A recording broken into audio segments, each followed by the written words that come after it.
Hello,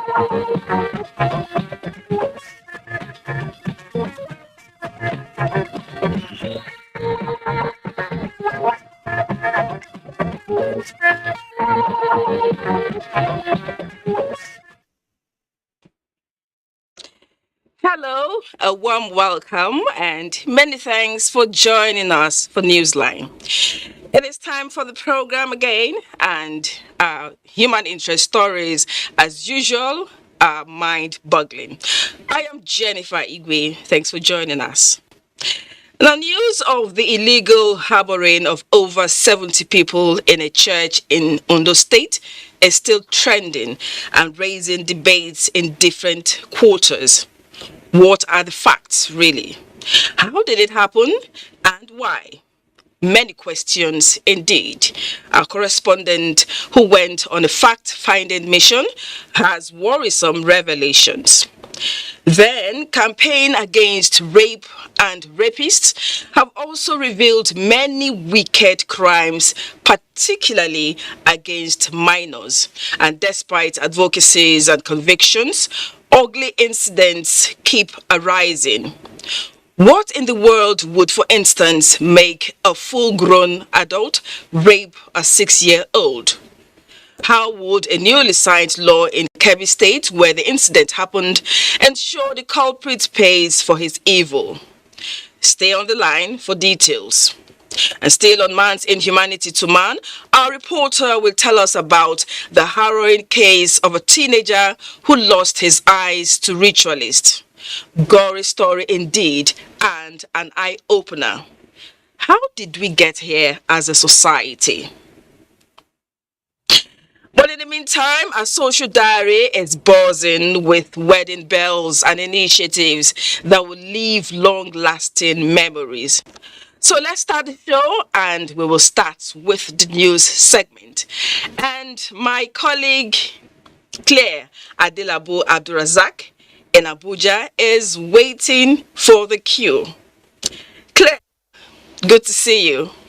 Thank you, Jennifer, and I'm so glad we could connect with you tonight. And by the way, you remind me of a new bride in your appearance. Anyhow, welcome to Abuja Studios, and let's get on with the news. And Vice President Yemi Osinbajo is in Accra, Ghana, representing Nigeria at the 61st Ordinary Session of the Authority of ECOWAS Heads of State and Government. He's joining other leaders to deliberate and take decisions on the political, security and humanitarian issues confronting the sub-region. At the regular ECOWAS summit, the meeting would also review the situations in Mali, Guinea and Burkina Faso, particularly towards restoring democratic rule. West African leaders have since 2020 held several sessions, including emergency meetings dedicated to finding lasting solutions to the resurgence of coups in some parts of the sub-region. On the sidelines of the summit, the Vice President Osinbajo would also attend a meeting of the 5 West African countries involved with the Abuja-Lagos Corridor Highway Development Project. It's a flagship project of the Programme for Infrastructure Development in Africa, PIDA. And the Authority of ECOWAS Heads of State and Government say they have resolved to adopt better approach in confronting security threat affecting the sub-region. Now, this includes the new wave of attacks in coastal countries of the community. At the 61st Ordinary Session in Accra, the West African Power Bloc also elected Guinea-Bissau President Umaru Sissoco Embalo as new chairman of the Authority of Heads of State and Government. Our foreign desk correspondent Usman Aliu reports.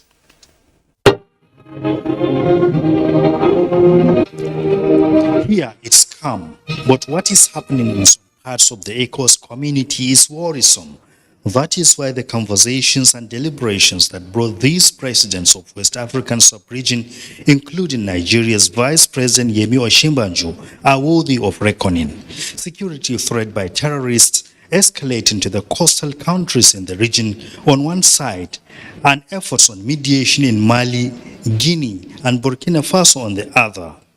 The outgoing chairman of Authority of ECOWAS Heads of State and Governments, President Nana Akufo-Addo of Ghana, the President of African Union Commission Musa Faki, that of ECOWAS Commission Jean-Claude Cassibro, lend their voices on working together for a solution.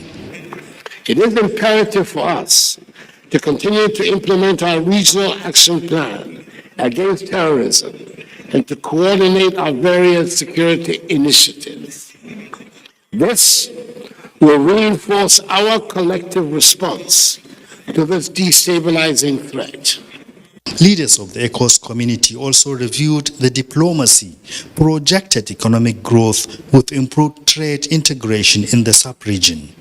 One of the major issues that was considered today, of course, was the question of sanctions, the sanctions that had been imposed against Mali and some of the other countries that had previously been the subject of undemocratic takeover of power. And I think that the cheering news was that the sanctions against Mali were lifted. The financial and commercial sanctions were lifted. That's just one aspect of the sanctions. And we expect to see progress in terms of transition to democracy, to civil rule again. Reclaiming of African cultural goods and artifacts from other parts of the world was also celebrated as great achievements, while setting targets and commitment for the future of the community under other improved development indices. Authority.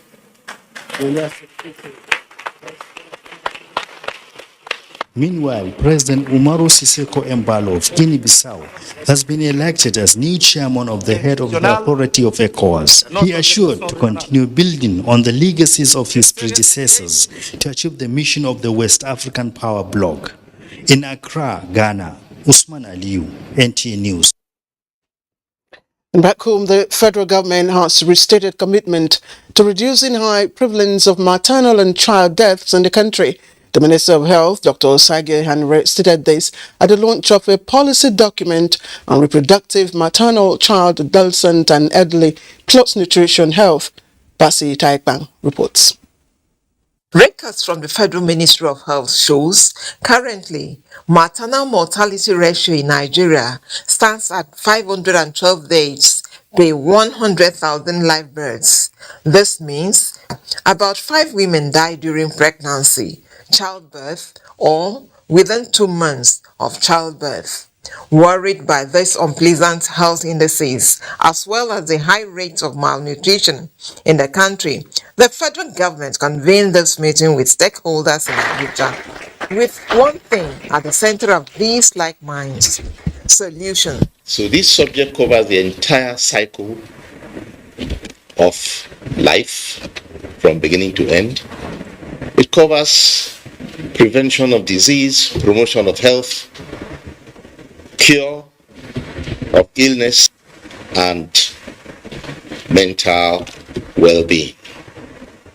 How to have an effective policy document on productive, maternal, child, adolescent, and elderly plus nutrition health policy. We don't have the platform to deliver.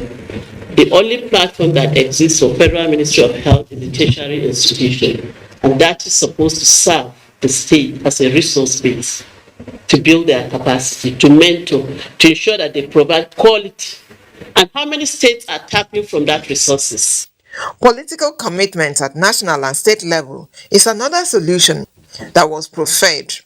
Partners pledged support to the improvement of the nation's healthcare delivery. Basi Taipang, NTA News. Concerted efforts are being made to ensure that the Calabar port becomes more viable. Now, the efforts are targeted at resolving all lingering issues affecting its optimal performance and attracting business operators to the port.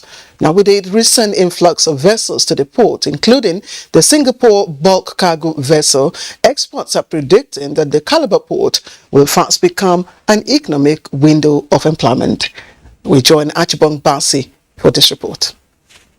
Calabar Port Complex stands on the threshold of about 45 nautical miles, which is approximately 83 kilometers, comprising the old port, the new port, and the dockyard. Currently, the Calabar Port is operated by 3 world-class terminal operators.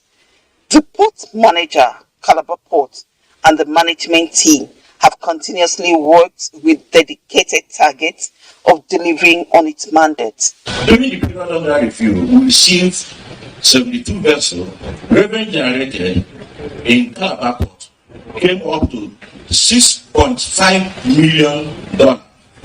For the first time in 4 to 5 years, the Calabar port received a 196-meter-long vessel, the Value Tyler from Singapore. About 2 days ago, a vessel came in with a lot of trucks and equipment. So modernization of ports is holistic. It's not just about Tinkan or Apapa. We are talking about holistic modernization of all the ports that are owned and operated by Nigerian Ports Authority, including Calabar. Reconstruction of mini safety station, certification of the ISO 9007-2015, rehabilitation and rebranding of staff canteen section, among others, are some of the laudable achievements of the management of authority. In spite of this huge achievement by the Calabar port, the challenge of full dredging of the Calabar port water channel to accommodate bigger vessels still persists. The berthing of Value Tyler in the Calabar port, stakeholders say, is a clear indication that Calabar port is active and working as against the rumor of it being in comatose in Calabar. Achibombasi, NTN News. Let's take you now to Minna, where the Nigeria Export Promotion Council is also building the capacity of young entrepreneurs to be actively involved in international business through e-marketing. Hussaina Musa reports that a one-day workshop on harnessing the export potential of youths in Niger State, organized by the Minna Export Assistance Office of the Council, was meant to prepare the young entrepreneurs to take advantage of the largest opportunity to export their products and services. Statistics shows that 58.4%, equivalent to 462 billion of the world's population, uses social media with average daily usage of 2 hours 27 minutes. Nigeria accounts for more than 33 million of these users. It is to further leverage on the social media space and promote products and services that the Nigeria Export Promotion Council, MENA Export Assistance Office, organized a one-day capacity building to enhance the Youth Export Development Program that was launched last year. This is part of the effort to try to, educate our youth, to try in as much as possible to reach the market access gap that has been, identified in youth-owned companies and cooperative societies whose product has been identified with market potential. The youths, after being trained, are ready to explore the potentials of the largest market and take advantage of its linkages for international businesses. With my phone, I can quite make a lot of money. How you brand your products, how to start up your business online. The workshop featured different presentations on social media and how best to explore its potentials. In Minna, Hussaina Musa, NTA News. In Lagos, the state government says it will continue its drive to enhance economic partnership with the European Union and initiate business-friendly policies to improve ease of doing business in the state. Governor Babajide Sanwo-Olu disclosed this at the 8th edition of EU-Nigeria Business Forum in Lagos. Here is Musa Toliat with the report. One of the cardinal focus of the European Union Nigeria Business Forum is the need to reappraise the backward integration policy and explore ways of diversifying the economy through the policy. Discussions also centered on how Nigeria can come up with the right investment framework towards maximizing the gas export opportunities to Europe, especially as the war in Ukraine rages on. The ongoing conflict in Europe has brought to the fore the issue of Europe's energy security and the need in the short and medium term to diversify sources of gas imports for the European Union and its member states. This would provide a win-win opportunity for Nigeria and the European Union. The EU member states are committed to undertake projects in Nigeria to the tune of 950 million euros. I also commend the effort of both the EU and Nigerian communities in building and fostering stronger ties. Governor Babajide Sanwo-Olu stressed that the Business Forum is apt and it portends great economic advantages for Nigeria as the 9th largest producer of gas in the world, with huge economic potentials in global gas reserves put at 3%. We believe this will help grow a sustainable industrialization, will create jobs, there will be a lot of wealth creation, and there will be very difficult for food security. The National Development Plan 2021-2025 aims to unlock Nigeria's potentials in all sectors of the economy for sustainable, holistic, and inclusive national development. Forging closer relations between EU and Nigeria in agribusiness was also part of roundtable discussion at the forum with the theme Nigeria and the New Economy. In Lagos, Musa Tolian, NTA News.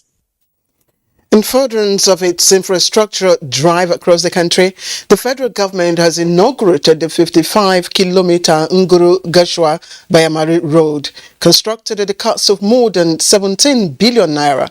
President Muhammadu Buhari, in a message at the inauguration and handing over ceremony, stated that the project is to fast-track socio-economic activities and link communities along the northern corridor of Yobe with neighboring states. Adam Yusuf tells us more.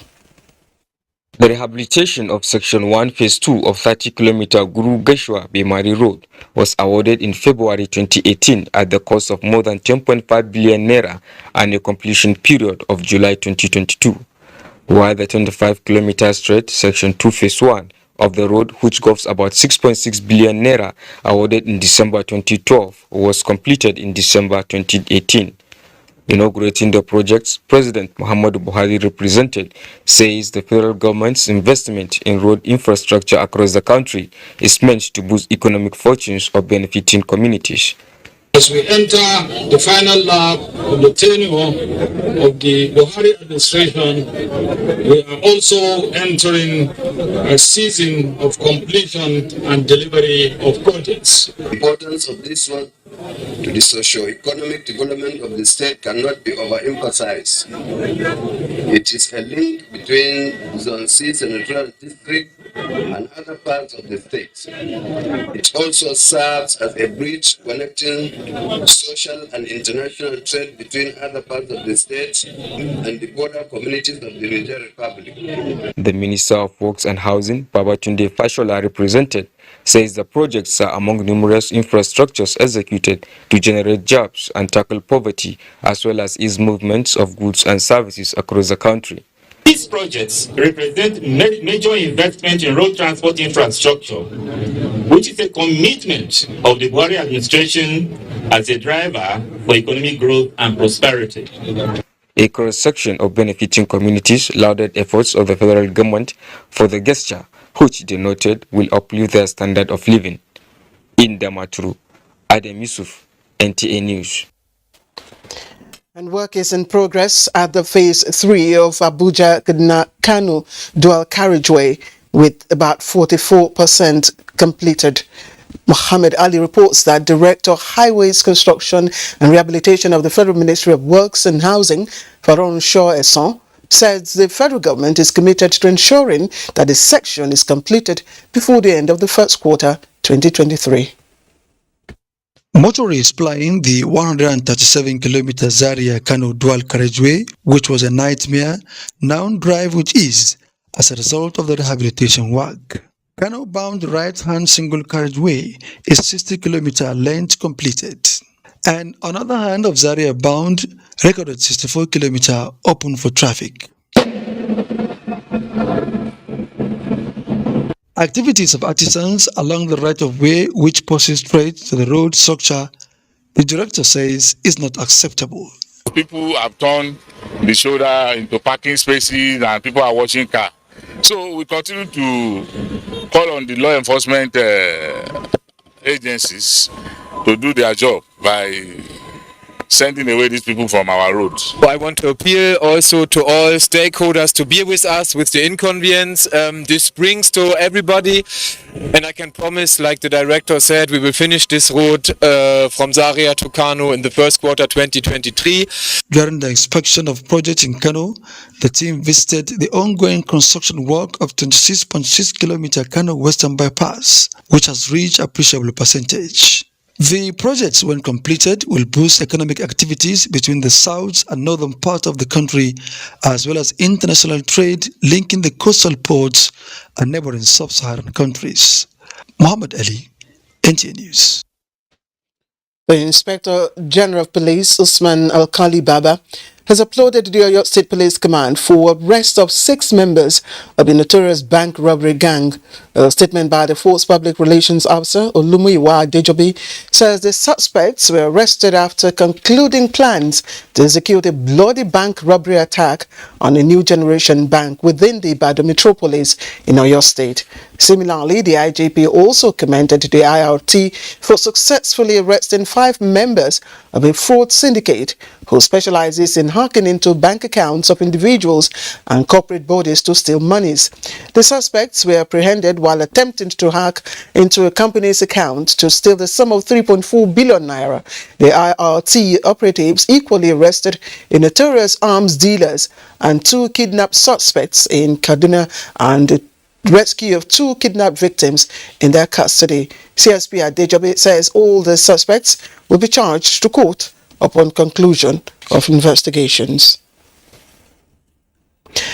And the Court-Martial Federal Road Safety Corps, Dr. Boboye Uyemi, again warns road users to, as much as possible, avoid night journeys due to poor visibility, excessive speed, and other unhealthy driving behaviors associated with night travels.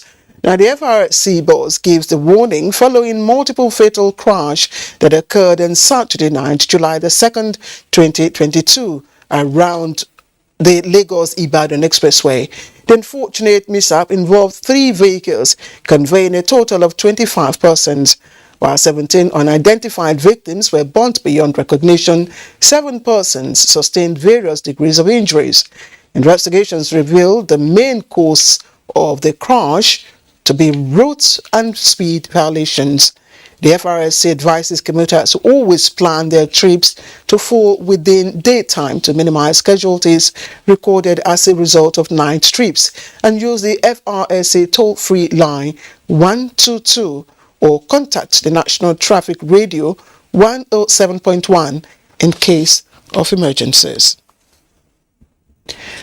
Pope Francis I has charged the Church to strengthen the unity of the faith in Jesus Christ. The Pope, who was represented by the Apostolic Nuncio to Nigeria, Archbishop Antonio Filipazzi, gave the charge during the ordination of the Catholic Bishop of Katsina-Ala Diocese, Most Reverend Isaac Dugu, in Benue State. Here's Charles Alpha with the report. The Apostolic Nuncio of Nigeria, Archbishop Antonio Filipazzi, who performed the ordination ceremony of the new Bishop of Catholic Diocese of Katsina-Ala, Most Reverend Isaac Dugu, emphasized the union in the body of Christ exemplified in the Eucharist. He urged the bishop to sacrificially and selflessly serve in accordance with the biblical principles and Christian liturgies. Because the contrary of virtues are vices, are sins, and the sins cause not unity, but division. The Bishop of Catholic Diocese of Boko, Most Reverend Williams Avenya, who has been supervising the Katsina-Ala Diocese after the death of its bishop, appreciated God for the capacity to oversee the territory for over 2 years. We have to unite and to live in peace. That's the only way we will move forward. Governor Samuel Otom congratulated the newly installed bishop and expressed commitment to continue to partner the church for the spiritual emancipation of the people. And the state have had a cordial relation since time immemorial, which makes it possible for stability in the affairs of the nation and the smooth administration processes of both the church and the state. Archbishop Ignatius Kaigama spoke on behalf of the Council of Catholic Bishops and dignitaries from all walks of life, graced the occasion. From Kasinala, Charles Abba, NTA News. And time for sports now, and that's Nigeria Super Falcons begin their title defense in Morocco Monday. Kene Imagodike previews chances of the team who's seeking a 10th title on the continent.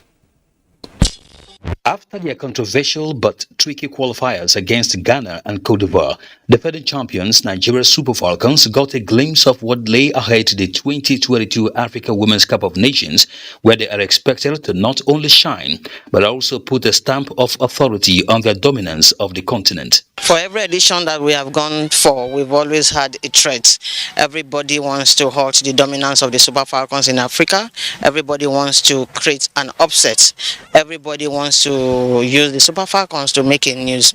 But I would want to tell people that it is our duty as a team to make sure that we sustain and maintain our #1 spot in Africa. History has proven that Nigeria tends to win this tournament in Morocco, regardless of their build-up. For all their recent struggles, the team have more depth than any of their rivals, and coach Randy Waldrum has all the necessary tools at his disposal to get the Super Falcons soaring again. As a team, we have a mindset of going to the tournament to win it, because like she said earlier, we are fighters and we've always done that before. But also, we also know that it's a competition and other teams have the same thing in mind. They want to win. So we're going to put in more effort to make sure we come out victorious in the games. They need to make sure that whatever they do, they play compact football, get it sorted in the group stage, then take it up from there. There's no doubt about it that they are the best in Africa, but we would not be complacent about it.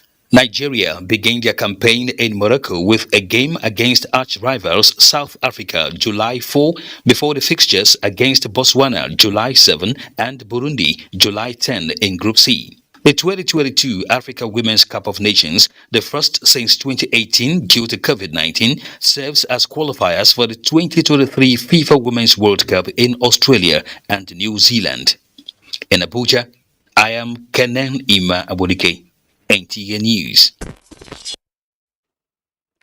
And we wish the Super Falcons the best in their outing tomorrow. Now, friends and proteges have continued to mourn the demise of late Colonel Musa Shehu, a one-time military administrator of Rivers and Plateau states. Among them is King Apoluchu of Inchia Kingdom in Eleme local government area of Rivers State, who says he will continue to thread the path of unity that the late military administrator has shown him, having named his first son after the late colonel. Here is Chimdimma Ndubisi with this report. Seemed like a nightfall when King Apollos Chu learned that a guiding light has been put off by the cold hands of death. The monarch, accompanied by his counterparts and friends from the north, was at late Colonel Musa Shehu's family house to pay respect to the man who treated everyone equally, irrespective of tribe and religion. The royal father promised to keep the candlelight of the late colonel's legacies burning and assured the family he left behind of continued relationship. Musa Shehu was one of the greatest persons I have in my own life, ever from my younger age. And even when I was not a king and he was a governor in Rivers State, he really gave me all the adequate attention. And part of my exposure today is at the foundation of Musa Shehu. So we lost a part of my life, part of the family, a relationship that is very dear to me. And I wish him well, that God should give him, grant him a very wonderful journey. A nationalist, a political figure. He was one time the secretary of the Jamaat al-Nasr al-Islam, which is the highest organization of the Muslims. He's a Israelite person who has contributed his own, way in the development of rivers, in the development of other parts of this country. Our prayer to late Musa Shehu is that God will forgive all his sins. Besides serving as a military governor in Rivers and Plateau states, late Colonel Musa Shehu was a one-time Secretary General of Ariwa Consultative Forum in Abuja. Chimdima Ndubisi, NTA News. And we are done with the news from our studios here in Abuja. Newsline will continue in a moment with Jennifer Igwe in Lagos, just after these commercials. Good evening. One of the reasons why I started Munira, I wanted to make people feel good about what they were. I lost my dad in 2008. The day where the man died, I don't want to remember. School fees can't dey hard us. Things no can't go for me again. My journey with MTN started in 2014. I remember the night I told my mom I had gotten the scholarship. It was midnight. I went to the room, I woke her up and I said, I've gotten a scholarship. Oh, happy. Neighbor week.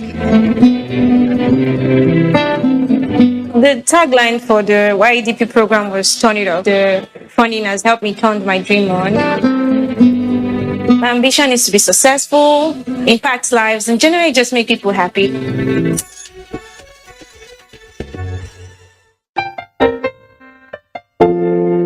The National Primary Healthcare Development Agency has commenced a nationwide operation to verify COVID-19 vaccination records and validate vaccination cards. This exercise will allow vaccinated individuals correct damaged QR codes and confirm personal information like name and date of birth. It will also enable the federal government to validate COVID-19 vaccination cards to identify those that have been acquired fraudulently. To verify your COVID-19 vaccination records, visit www.vaccination.gov.ng/verification-guide and follow the instructions. If newly vaccinated, wait for 24 hours before verifying your records. For intending international travelers, verify your records at least 1 week before your travel date to avoid delays at departure point. If you cannot access the website, call 0700-220-1122. This message is from NPH-CDA. Wash your hands, love each other, we go, we know.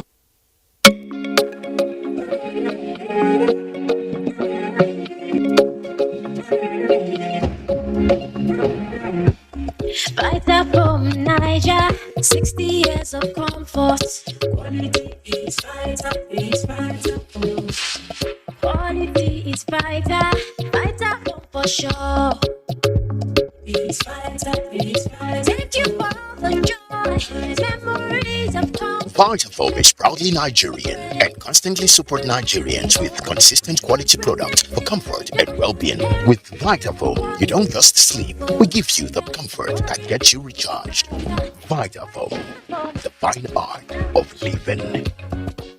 Are you an entrepreneur? Are you involved in farming, manufacturing, servicing and other specialized value chain creation in non-oil export commodities? The Organization of Youths in International Trade and Commerce OIITC in partnership with NTA Television Enterprises Limited is organizing a Made in Nigeria trade show and exhibition in Texas, United States tagged Houston 22. Houston 22 is designed to promote creativity and productivity of Nigerian youths and women entrepreneurs, enhance economic empowerment, and attract foreign direct investment into Nigeria. It is scheduled to hold from 25th to 30th of July 2022 at the prestigious Expo Event Center, Houston, Texas by 9 a.m. daily. For registration, advert placement, and sponsorship, please contact Nafisat on 0803-331-0992 and Chingwe on 0905-596-1514. For further details, visit www.oiitc.com or www.ntatve.com.ng. Oga, come check. Madam, come now. I get what you want. I will come, I promise. Madam, Customer, where? give me a Risco tomato paste. See, instead, I will give you better imported tomato. Mbano, Otio, Babu. Be like saying that people like you, the wicked our country people. You see this Risco, They take correct natural ingredients, make them. If not made in Nigeria, like a Risco tomato paste, get many benefits. It help grow our economy. Yeah. Plenty food. Nyako. And when you put them inside mouth, it's sweet. And it dig the one for body. For this special season, better deal. Buy any Erisco, Ripchico, or Nachiko tomato paste and enjoy up to 10% awoof discount. So, start today. Buy Erisco products. Erisco tomato paste.